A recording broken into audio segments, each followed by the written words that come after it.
We want to start by outlining the hexagons with a whipped stem stitch, and we're going to do that in the grey, which is the FS03. So thread up your needle. The threads are quite long if you've bought the kit, so do feel free to cut them in half if you wish, and put a knot in the end. We're using the crewel needle here, and I'm going to suggest that you start on top with a knot somewhere outside of your work, and then we can bring the needle up on one of the hexagons and you can cut the knot off and thread that up later on so that you can finish off on the back.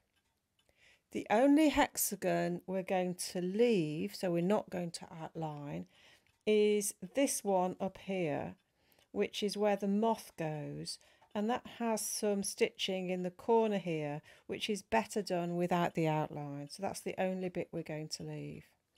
Now you can start wherever you like, so I'm going to start somewhere on this hexagon here,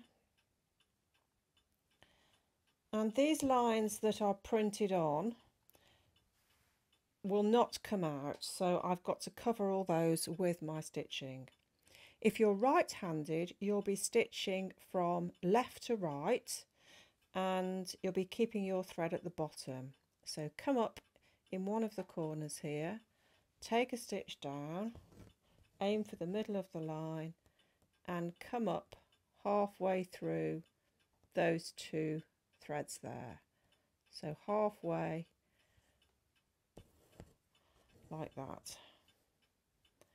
And then take another stitch down, keep your thread at the bottom and come up this time where you went down, so at the end of the stitch. So only come up halfway on that first stitch.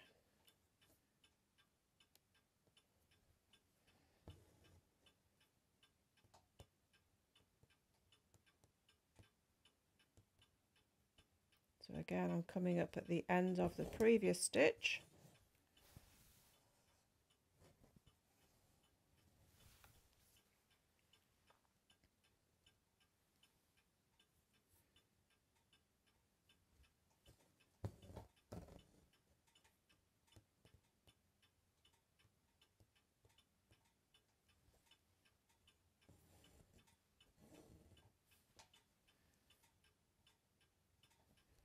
And keep going.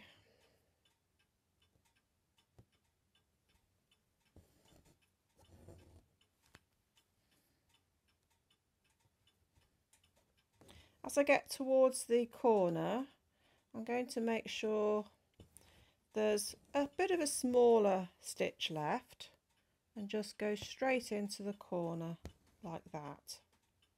And then to start again, come up a stitch length away, go down into the corner and then come up halfway as if it was your first stitch, so that your needle is then in the right place.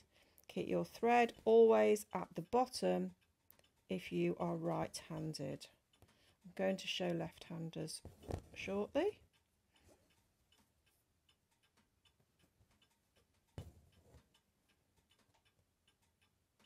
And it doesn't matter what order you do these hexagons in.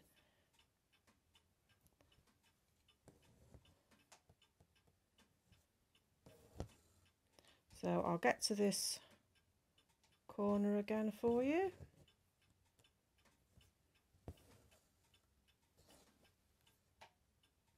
And I like to make sure that there's a shorter stitch at the end. So go straight into that corner, come up and back down into the corner.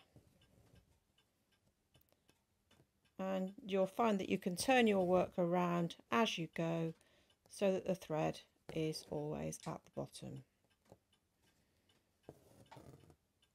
I'm going to show left-handers now and then we'll do some whipping.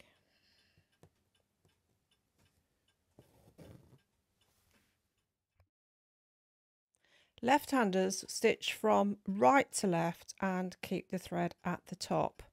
So I've started here. I'm going to take a stitch down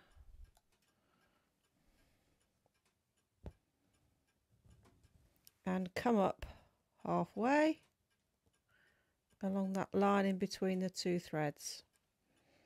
I'm keeping my thread at the top. So then take a stitch down into the line, and on this next stitch come up at the end of the previous stitch, not in the middle. It's only on the first stitch that you come up in the middle. So I'm going to take that all the way to the end.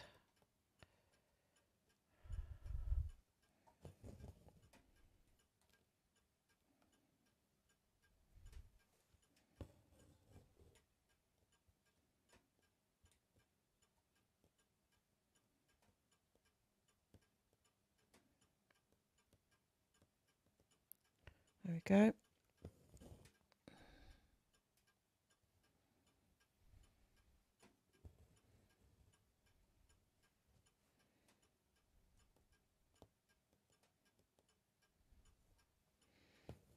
And when you get towards the corner, make sure you've left a smaller space for a stitch right at the end.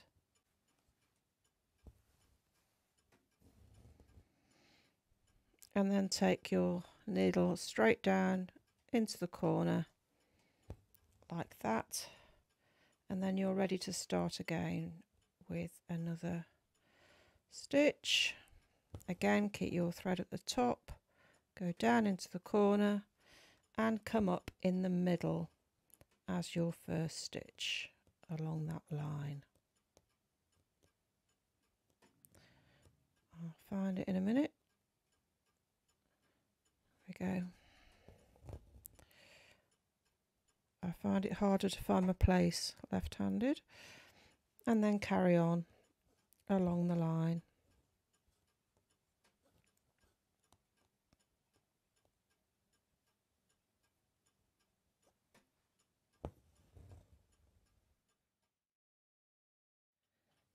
This is the back of the work, and when you've finished your thread, all you would do is take some stitches under these little stitches here, which have been formed by your stem stitch, and then cut off your thread.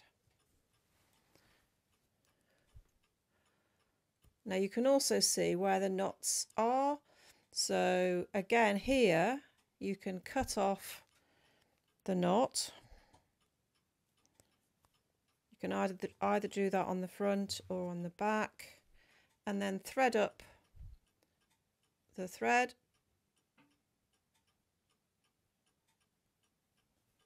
and again make some stitches on the back,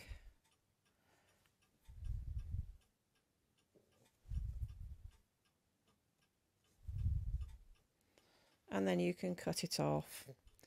If you find that your thread isn't long enough, then just go over it a few times with some stitches. You can either do this finishing off as you go or at the end. I would recommend that you do it as you go. It's less onerous and there's less scope for getting threads caught in all the time. So do it as you go. I've now started to whip my stem stitch, and all that whipping means is that you use your tapestry needle, and I'm doing this line here, and I've come up on the left or at the bottom of it, and I'm going through from right to left underneath each stitch, so I'm not piercing the fabric, and always from right to left. If you're left-handed, you'll go from left to right.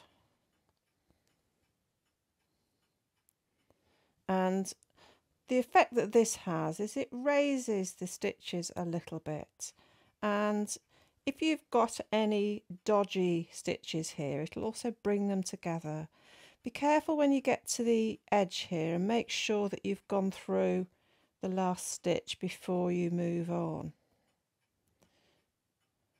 Now you can see that I've put some pins in here, and I've just put those in to indicate which hexagons I've outlined. So if I've put a pin in, I know that I've outlined and whipped all of that area there. So that's the only reason. You can do it a different way if you like, but you do tend to lose your place when you're whipping. So I'm going to carry on and complete this, and then we'll do our first insect.